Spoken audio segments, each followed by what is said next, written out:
You ask Tiger to solve. This deals with linear equations with one unknown. The final result is x equals 15 over 4. Let's solve it step by step. Group all constants on the right side of the equation.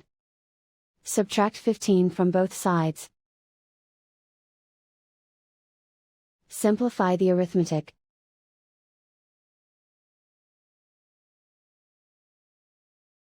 Isolate the x. Divide both sides by -4. Cancel out the negatives. Simplify the fraction. Cancel out the negatives.